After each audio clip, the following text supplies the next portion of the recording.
Alrighty guys, this job's going to require a 19 millimeter, 18 millimeter socket and an 18 millimeter wrench.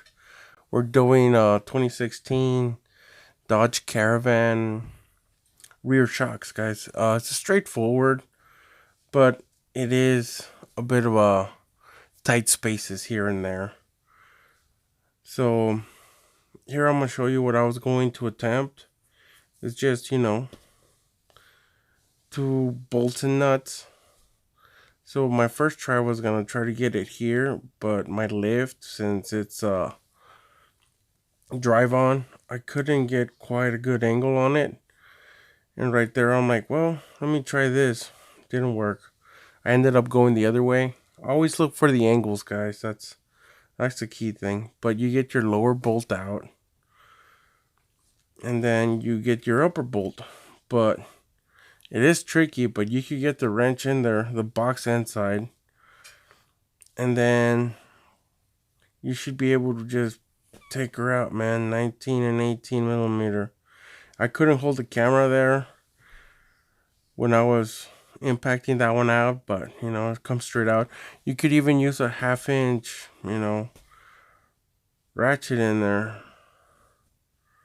And then pry bar, this is just to compress it so I could get it out of the slot.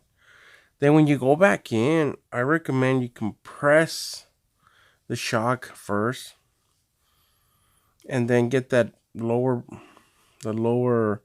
bolt started, and then you move on to the upper one. But yeah, it's a straightforward job, guys.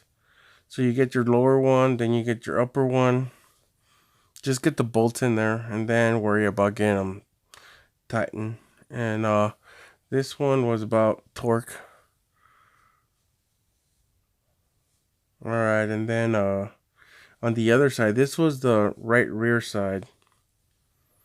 On the left rear, you gotta be careful when you put your wrench on the upper bolt or not, because you got your brake lines running through there. So just be real careful.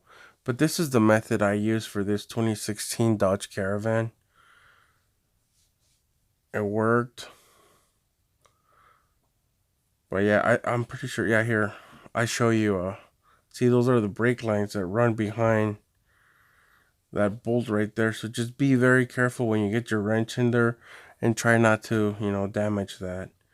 But once it's the same process on the other side, and then just double check. There's your clearance, and then everything's on. Hope this helps you guys. I'll catch you in the next one. Trying to keep them short.